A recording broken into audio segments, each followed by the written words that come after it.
경제와 투자를 보는 경제와 투자를 깊이 있게 보는 시선, 이민수의 딥사이트입니다. 이 코너가 축복받은 코너입니다. 여러분 이 코너를 보시면 매주 금요일 날 하는데요. 투자에 많은 인사이트가 있습니다. 왜냐하면요. 저희가 보통 이 금요일 패널들을 한 2주 빠르면 한 달 전에 섭외를 해놓는데 이게 탁탁 그 타이밍이 맞습니다. 오늘은 뭐 주가가 사상 최고치를 가고요. 삼성전자와 하이닉스가 중심에 있지 않습니까? 그런 점에서 반도체 시장 관련된 얘기를 하려고 하고요. 현대차증권 노근창 리서치센터장님 만나겠습니다. 어서 오십시오. 네, 안녕하십니까. 그러게 말입니다. 네. 막 뭐 좋긴 하지만 또 단기적으로 확 눌리고 그러면 좀 그럴 텐데 굉장히 지금 관심이 뜨거운 때 왔고요. 사실은 이 코너는 저희 센터장님이랑 굉장히 저희가 근접해서 눈을 마주보고 이렇게 편하게 하는 코너인데 코로나 때문에 다시 거리가 좀 멀어졌습니다. 편하게 얘기하셔도 되고요.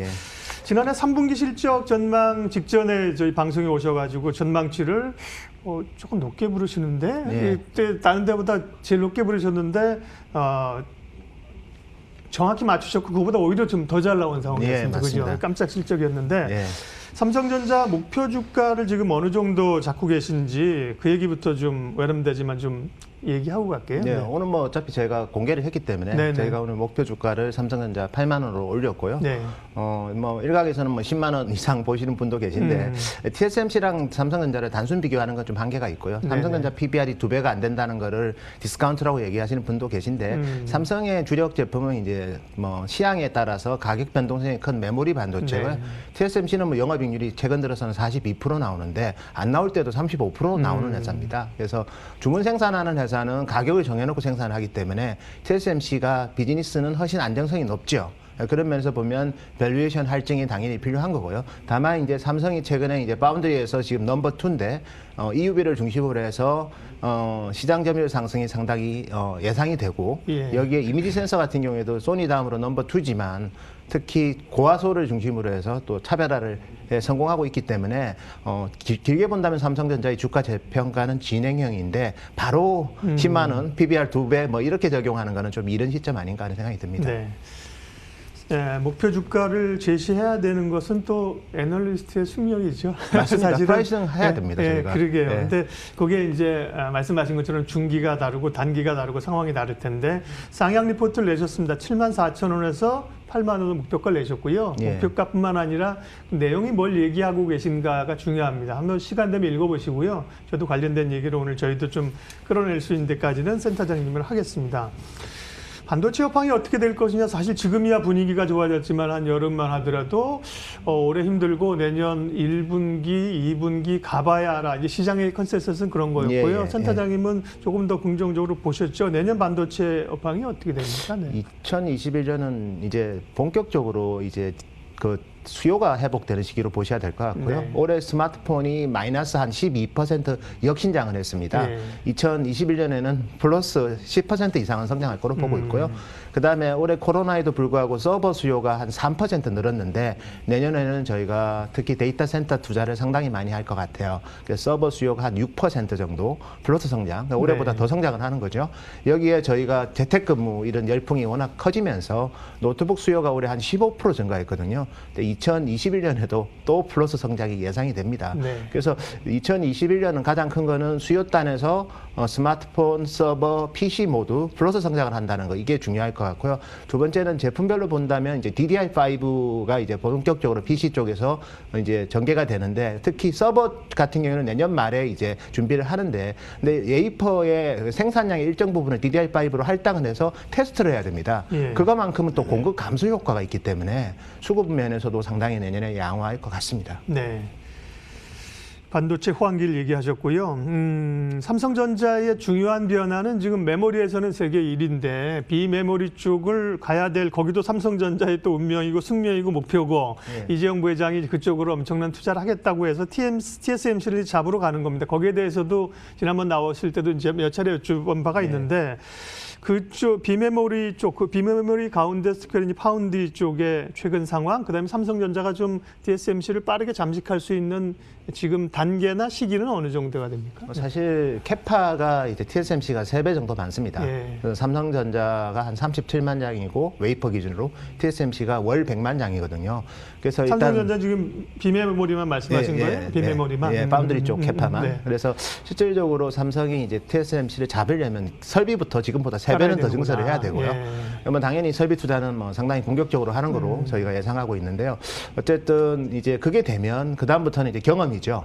그래서 지금 삼성이 보면 뭐 자동차, 그다음에 서버, 스마트폰, 게임 콘솔 뭐 이 다양한 방향으로 지금 파운드리 거래선이 확대되고 있거든요. 그래서 저희가 봤을 때는 이제 삼성전자의 파운드리는 당연히 올라가는데 이제 뭐 TSMC를 잡으려면 먼저 설비 투자를 좀 더 지금보다 최소한 3배 정도는 더 해야지 TSMC를 잡을 수 있고 기술적으로는 이미 EUV를 기반으로 해서 7나노 이하에 대해서 고객을 계속 만족시키고 있고 또 네. 요즘은 게이트 이제 올 어라운드라고 해서 기존의 핀팹보다는 4D 구조로 가는 그런 기술 혁신도 상당히 많이 했기 때문에 기술은 준비가 됐고요.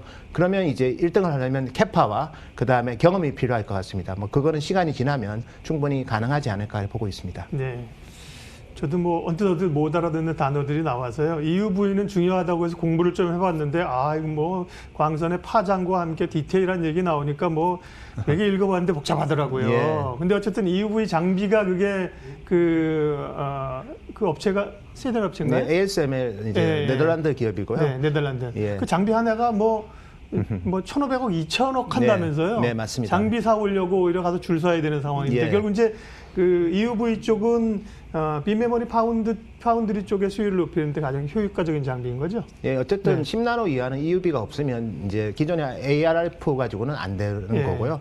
그래서 이제 기존의 침식 장비라고 해서 이머전 노광 장비가 있는데 그거는 네. 10나노 이하가 안 됩니다. 그래서 자외선으로 이제 10나노 이하를 이제 적용해서 EUV가 필요한데 네. 문제는 뭐 파운드리 쪽만 아니라 디램 같은 경우에도 보면 이제 기존의 이머전 장비 가지고는 10나노 이하가 안 되거든요. 수율을 높이려면. 예, 그래서 수율보다는 미세화된 왜냐하면 지금 저전력이 그렇죠. 가장 큰 하도입니다. 저전력 반도체 이꼬로 이제 고성능이 되거든요.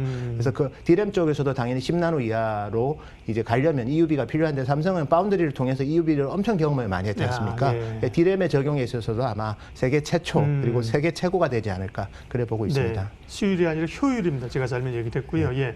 삼성전자가 어제입니까 그제입니까 이제 사장단 인사를 했는데요. 메모리 파운드리 수장을 교체했고 50대 젊은 피 사장단들이 치고 올라가는 걸 봤는데요. 이번 인사의 의미를 좀 읽어볼 수 있을까요? 뭐 어쨌든 열심히 한 분들이 승진하고 또 네. 그런 분들이 또 계속해서 삼성은 또 성과주의 이제 인사를 하고 있기 때문에 이번 인사도 그런 선에서 저희가 이해를 해야 될 것 같고요. 코로나는 어려운 시기에도 어쨌든 작년 대비 실적 성장세가 이어지고 있기 때문에 그에 따른 보상이지 않을까 그래 보고 있습니다. 네. 반도체 쪽은 그렇고요. 스마트폰 쪽이 이제 IM 쪽인데 중국 화웨이의 화웨이 제재에 따른 수혜를 좀 보고 있다는 얘기도 듣고 있고 한편으로 보면 우리가 뭐 갤럭시 신제품이라든지 뭐 폴더블이라든지 이런 게 뭐 불티나게 팔리고 돈을 잘 버다 이런 얘기들은 잘 못 듣습니다. IM 쪽은 어떻습니까? 예, 3분기는 좀 잘 나왔고요, 실적이. 그게 이제 비효율적인 부분이 좀 제거되면서 온라인 판매 비중이 늘면서 마케팅 비용이 좀 줄어서 스마트폰은 뭐 성과가 나왔고요. 다행스러운 거는 하웨이랑 삼성이랑 특히 서유럽, 중남미 뭐 이런 쪽에서 많이 부딪혔는데 하웨이가 수출 시장에서도 사라졌고 이제 내년 되면 뭐 내년 하반기에는 하웨이 스마트폰이 없을 것 같아요. 중국에서도. 그거 이제 예, 중국에서는 뭐 삼성이 수혜를 보기는 네. 힘들겠지만 나머지 지역에서 상당한 수혜를 보고 있고 더불어서 이제 폴더블이 올해는 뭐 시장 예상보다는 뭐 큰 성과가 나오지는 않았습니다. 네. 300만 대 정도 수준이지만 내년에는 조금 더 폴더블의 가격대를 좀 낮춰서 그리고 또 하반기에 신제품을 잘 낸다면 하드웨어 혁신은 여전히 진행형이라는 그런 관점에서 보면 삼성의 폴더블 전략은 저는 상당히 좀 높게 평가해야 되지 않나 그래 보고 있습니다. 오늘 센터장님 오시는 길에 마이크론의 대만 D램 주로 중요한 제조 라인이라는데 1시간 동안 정전이 됐다는데 1시간 정전되면 뭐 좀 쉬었다가 불 켜고 다시 하면 되는 거 아니야? 일반인들 그렇게 생각하지 이 1시간이라고 하는 게 굉장히 큰 영향인가 보죠? 예, 대만에 이제 마이크론 공장이 2개가 있고요. 네네. 하나가 이제 이 과거 이노테라 공장인데 그게 캐파가 월 12만 5천 장짜리입니다. 예. 그러니까 마이크론 전체 캐파의 30% 정도 되는데요. 어쨌든 그 공장의 한계동이 정전이 났고요. 그래서 예. 한 웨이퍼 기준으로 한 4만 장 정도 되는데 글로벌로 본다면 전체 공급의 한 3% 정도가 영향을 받았고요.